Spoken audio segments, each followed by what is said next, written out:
Right. Myra మైహూనా అభివృద్ధి మాటున భూదోపిడీ, డొల్ల కంపెనీకి పెద్దపీట, నెలల నిండని కంపెనీకి 100 కోట్ల రూపాయలు విలువైన భూములు. విశాఖలో భూదోపిడీ, శాసనమండలిలో విపక్ష నేత బొత్స సత్యనారాయణ ధ్వజం. ఓపెన్ ఆక్షన్ లేకుండా నచ్చిన వారికి ఇష్టారాజ్యంగా కేటాయింపులు, రియల్ ఎస్టేట్ సంస్థలకు మాత్రం ఎకరం 99 పైసలకే అంటూ ఆయన గిరిజనులను సంక్షేమ హాస్టళ్లను గాలి కొదిలేశారని కూడా ఆయన మండిపడ్డారు. అమరావతిలో సైతం భూదోపిడీతో సహా త్వరలోనే ప్రజలకు అన్నీ అర్థమవుతాయని ఆయన చెప్తున్నారు. అయితే నిబంధనల ప్రకారమే భూ కేటాయింపులు. మైరా మైహూనా కథనంపై పర్యాటక శాఖ స్పందన. సో నాగార్జున గారు చెప్పండి, వాళ్ళ స్పందన చూసుంటారు కదా, వాళ్ళ పత్రికల్లో ఆ రకంగా భూములు ఇవ్వటాన్ని వాళ్ళు సమర్థించుకుంటున్నారు. ఇప్పుడేమిటి అసలు ఓవరాల్గా మీ విశ్లేషణ ఏమిటి? సార్ ఒక చిన్న ఇష్యూని మీ దృష్టికి తీసుకొచ్చి దాని గురించి వెళ్తాను సార్. ఆ పెన్షన్స్ గురించి వచ్చింది కాబట్టి అది ఒక్కటి రియల్ టైమ్ లో చెప్పాలి.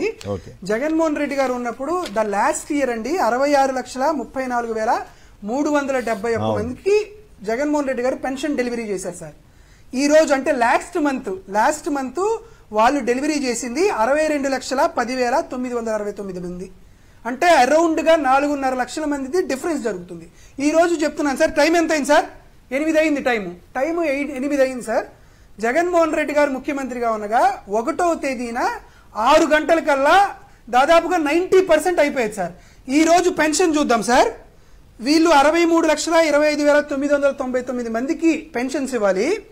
ఈ రోజు 8 అయింది సార్. టైము 16 లక్షల మందికి ఇచ్చారు. 23 జిల్లాల్లో ఈ రోజుకి 50% అయింది. ఒక్క జిల్లా లేదు ఇప్పటికి. 50% అయింది, ఒక్కట్లేదు. అన్ని చూడండి, రెడ్ 7%, 5%, 10%, 5% అయింది. మీరంటే వాలంటీర్లను పెట్టి చేశారు. అవును సార్, ఈ రోజు ఎందుకు రావట్లేదు సార్? అవును సార్, ఈ రోజు ఎందుకు రావట్లేదు సార్ అంటున్నా. వస్తుందిలే, సాయంత్రం అది పెద్ద సమస్యగా మనం అనుకోకర్లేదు. సాయంత్రం లోపు ఇస్తారేమో చూద్దాం. కాదు సార్, సమస్య కాదు. లేదు సార్, సమస్య కాదని మనం అనుకోవడం కాదు సార్. సమస్య మనం అనుకోవడం కాదు. మీరు 6ంటికి ఇస్తారో, రేపు సాయంత్రం 8ంటికి ఇస్తారో, ఎల్లుండి సాయంత్రం 6ంటికి వస్తారో, ఈ మూడు రోజులు మీరు డిస్ట్రిబ్యూషన్ చేసుకుంటా ఉంటే వారికి పొలం పనులు ఉంటాయి, లేకపోతే మరొక పనులు ఉంటాయి, వారికి సంబంధించినటువంటి ఆరోగ్య సమస్యలు ఉంటాయి, లేకపోతే అవి చేసుకొని ఉంటారు. మీరు పెన్షన్ ఇచ్చేదాకా వాళ్ళ ఇంటి దగ్గర వెయిట్ చేస్తూ ఉంటారా? ఈ రోజు వ్యవసాయ సమయం కాదు, మీ అమాయకత్వం పాడుగాను. వాళ్ళు జనం మేము ఇట్లా ఇబ్బందులు పడతాం, మాకు అదే ఇష్టమని అప్పుడు ఓట్లేసారు కాబట్టి మనం ఒప్పుకోవాలి. ఓట్లేసారో లేకపోతే ఈవీఎంలు మాయోజాలం. కానీ ఇప్పుడు ఇటువంటి వాటిలో మనం ఎవరిని తప్పు పట్టాలి? ప్రభుత్వం మేము అట్లా చేస్తామయ్యా, మీ ఇష్టం అన్నారు. వాలంటీర్లు కంటిన్యూ చేస్తామన్నారు. తర్వాత చేయం పొమ్మన్నారు. ఎవరన్నా అడిగారా? ఎవరన్నా గొడవ చేస్తున్నారు? లోపల బాధపడటం తప్ప మళ్ళీ అదేమంటే రెడ్ బుక్ అనే భయం ఒకటి ఉండొచ్చు. రెండేమో సరే కానీ ఏం చేస్తాం, మన కర్మ, మనం ఓటేసాం కదా అని వాళ్ళే సరిపెట్టుకుంటున్నారు కదా, మీ ఆందోళన తప్ప. రైట్, అదే సార్ జగన్మోహన్ రెడ్డి గారు రాష్ట్ర ప్రజలందరినీ కూడా సొంత కుటుంబ సభ్యులుగా చూసుకుంటారు సార్. చిన్నపిల్లలు మేము ఎప్పుడైనా పొరపాటు చేస్తే, తప్పు చేస్తే పేరెంట్స్ వదిలేరుగా సార్. సరే, ఆశపడ్డారో, లోపడ్డారో, లేకపోతే తప్పుడు ఆరోపణలకు ప్రభావితం అయ్యారో, ప్రజలు ఏదో వారికి ఓట్లేసినంత మాత్రాన వాళ్ళ యోగక్షేమాలను వైఎస్ఆర్ కాంగ్రెస్ పార్టీ పట్టించుకోకుండా ఉండదు, జగన్మోహన్ రెడ్డి గారు పట్టించుకోకుండా ఉండరు. ఎవరైతే మేము పోరాడతాం.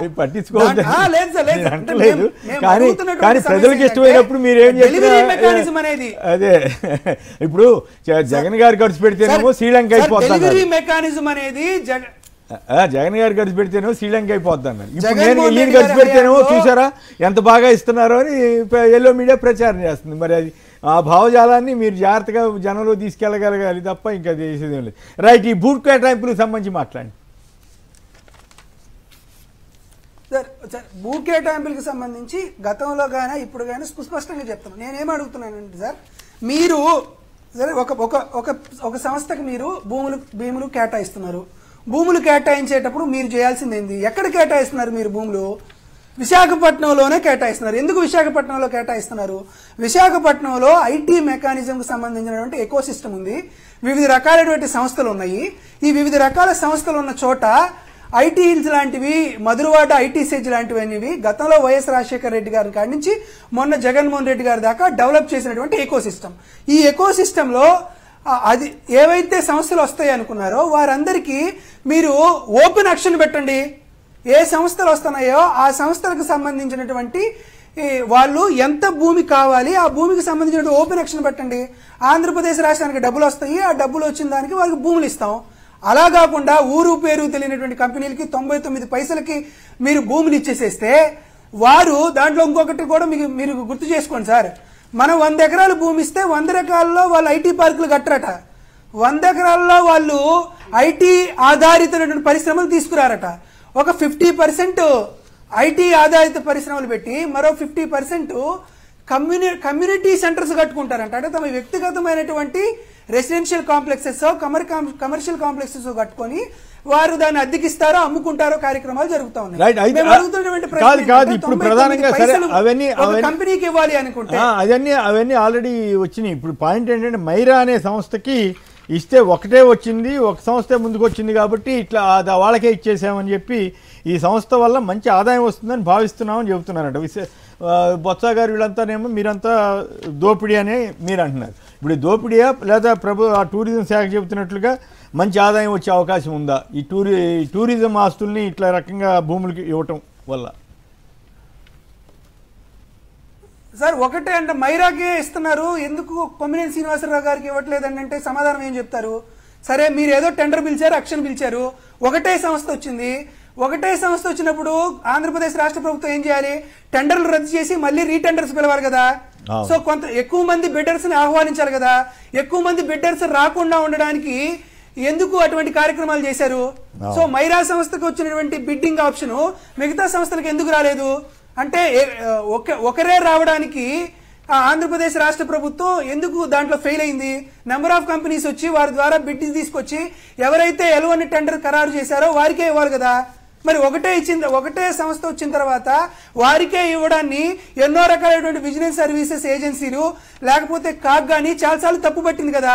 అసలు జగన్మోహన్ రెడ్డి గారు ఇటువంటి టెండర్స్ ఇచ్చేటప్పుడు మొదట మామూలు టెండర్స్ పిలిచి తర్వాత రివర్స్ టెండరింగ్ పిలిచి రివర్స్ టెండరింగ్ లో కూడా దానికి సంబంధించినటువంటి కాంపిటేటివ్ గా ఉన్నటువంటి సంస్థల్ని మళ్ళీ టెండర్స్ కి ఆహ్వానించి వారితో బార్గెనింగ్ మెకానిజం చెప్పి రాష్ట్ర ప్రభుత్వం యొక్క ఎక్స్చెక్కర్ పైన అతి తక్కువ ప్రభావం పడే విధంగా గవర్నమెంట్ బార్గెనింగ్ కెపాసిటీలో ఉండాలి. కానీ ఒకటే సంస్థ వచ్చిందని చెప్పి మీరు చేయగలం కంటే ఆ ఒకే సంస్థ మైరా ఎందుకు వచ్చింది? ఇంద్రనీల్ గారు ఒక సంస్థ ఉండిద్ది, కొమ్మినేని గారు ఒక సంస్థ ఉండిద్ది, నాగార్జున యాదవ్కి ఒక సంస్థ ఉండిద్ది కదా. మా సంస్థలు ఎందుకు రాలేదు? మీరు ఎక్కువ బిడ్డర్స్ ని ఆకర్షించడానికి మీరు ఎందుకు దానికి సంబంధించినటువంటి న్యూస్ పేపర్ ఏజెన్సీ గానీ లేకపోతే మరొక దానికి గానీ ప్రకటనలు ఇవ్వలేదు? అసలు ఒకటే సంస్థ బిడ్డింగ్ వస్తే అది చంద్రబాబు నాయుడు గారి వైఫల్యం అనుకోవాలి కదా. సో ఇది ఏంటంటే సార్ మైరా కొరకు, మైరా కోసం, మైరా వలన ఇది జరిగినటువంటి కార్యక్రమే జరుగుతుంది. కాబట్టి ఏపీడీసీ ఆంధ్రప్రదేశ్ టూరిజం కి సంబంధించిన విషయాల్లో దీనికి సంబంధించిన విషయాల్లో ఖచ్చితంగా ఈ టెండర్ రద్దు చేయాలి, మైరాకి ఇచ్చినటువంటి భూముల్ని రద్దు చేయాలి, మళ్ళీ ఫ్రెష్ టెండర్స్ పిలిచాలి. దీన్ని ఖచ్చితంగా ఓపెన్ యాక్షన్ ద్వారా అందరూ పార్టిసిపేట్ చేసేటువంటిగా ఒక ట్రాన్స్పరెంట్ గా ఆంధ్రప్రదేశ్ రాష్ట్ర ప్రభుత్వం నిర్వహించాలి. కానీ ఇటువంటి తమకు సంబంధించినటువంటి అస్మదీలకి కట్టబెట్టాలనేటువంటి కార్యక్రమం ఏమైనా జరిగితే మాత్రం ఖచ్చితంగా దీని మీద మేము కోర్టు ద్వారా పోరాడేటువంటి కార్యక్రమం చేస్తాం. రైట్. ఇది విశాఖలో ఈ పెట్టిందే కొద్ది నెలల క్రితం అట. వెంటనే 15 ఎకరాలు 600 నుంచి 750 కోట్ల రూపాయలు విలువ చేస్తుందట. అలాగే మచిలీపట్నంలో 60 కోట్ల నుంచి 100 కోట్ల విలువైన 20 ఎకరాలు ఇచ్చేస్తున్నారట. అంటే నెలలో ఒక కొద్ది లక్షలు, 15 లక్షలు, 20 లక్షలు, మరి ఎన్ని లక్షలు గుర్తులేదు, 15 లక్షల మూలధన పెట్టుబడి. ఈ రకంగా 15 లక్షలు పెట్టుబడి పెట్టిన వాళ్ళకి 100 కోట్లు వాళ్ళు తీసుకొచ్చి ఖర్చు పెడతారంటే జనం నమ్మాలి. అంతేనా ఇంద్రనీల్ గారు? సార్ ఈ కేటాయింపు ఏదైతే ఉందో ఫస్ట్ మనం మైరా గురించి మాట్లాడదాం. మైరా అనేది ఒకే ఒక ప్రపోజల్ వచ్చింది, అందువలన మేము దాన్ని కన్సిడర్ చేసి అండ్ రాబోయే రోజుల్లో అది పేపర్లో వాళ్ళు ప్రకటన కూడా ఇచ్చారు. అంటే రాబోయే 10-20 సంవత్సరాల్లో ఎన్ని వందల కోట్ల ఆదాయం రాబోతుంది అని అంచనాలు కూడా ఇచ్చారు. అయితే ఇక్కడ ఒకే ఒక ప్రపోజల్ వచ్చింది అంటే కంపెనీలకి, ఎంటర్ప్రెన్యూర్లకి ప్రస్తుత ఆంధ్రప్రదేశ్ ప్రభుత్వం మీద విశ్వాసం కలగటం లేదు అనేది నమ్మాలి ఫస్ట్. ఎందుకు అంటే వాస్తవికతకు దూరంగా ఉండే ఇవన్నీ. సో అక్కడ మనం వెళ్ళి ఇన్వెస్ట్ చేసినా కూడా అక్కడ జరుగుతున్న పరిణామాల దృష్ట్యా వాస్తవికతకు దూరంగా ఉంది అని ఎంటర్ప్రెన్యూర్స్ నమ్మితే ఒకే ఒక ప్రపోజల్ వస్తుంది. రెండోది ఒకే ఒక ప్రపోజల్ వచ్చినా కూడా ఎలాంటి సందర్భాల్లో ఇవ్వచ్చు అంటే ఒక టీసీఎస్ లాంటి కంపెనీయో, ఒక ఇన్ఫోసిస్ లాంటి కంపెనీయో ఆల్రెడీ ఒక ప్రూవెన్ కంపెనీ. అలాగే ఇప్పుడు ఏదైతే అమ్యూజ్మెంట్ పార్కు ప్రపోజల్ వచ్చిందో వేరే రాష్ట్రాల్లోనూ వేరే దేశాల్లోనూ ఇలాంటి అమ్యూజ్మెంట్ పార్కును మేము సమర్థవంతంగా నిర్వహించగలుగుతున్నాము, మా ఆధ్వర్యంలో నడుస్తున్నాయి ప్రజెంట్ అని ప్రూవెన్ ఎంటర్ప్రెన్యూర్ వస్తే ఒకే ఒక కంపెనీ వచ్చినప్పుడు కూడా సరే రాష్ట్ర ప్రయోజనాల దృష్ట్యా వాళ్ళు ఆ స్టెప్ తీసుకోవచ్చు.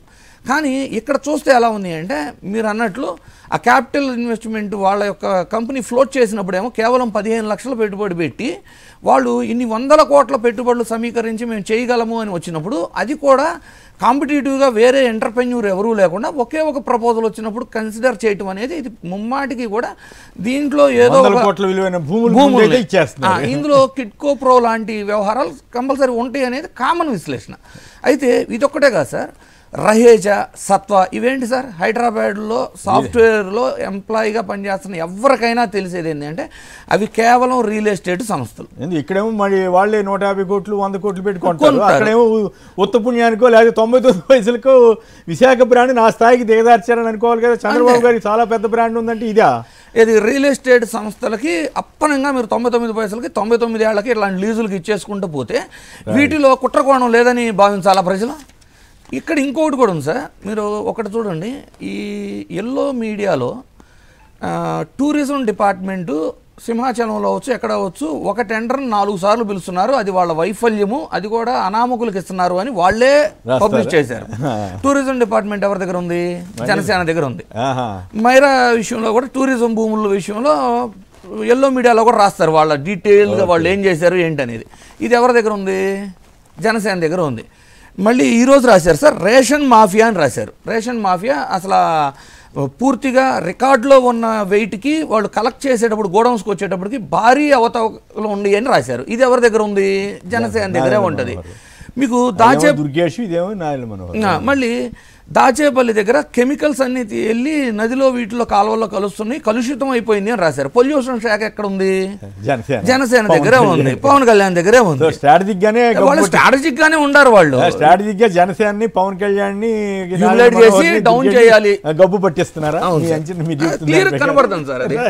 ఇదేదో బాగానే ఉంది, తెలివిగా దెబ్బ కొడుతున్నారు అనమాట. పవన్ కళ్యాణ్ పాపం ఆయనేమో నేను సరెండర్ అయి ఉన్నానన్నట్టుగా ఆయన మాట్లాడుతున్నా కూడా వీళ్ళు గబ్బు చేస్తూనే ఉన్నారు. మీ అభిప్రాయం?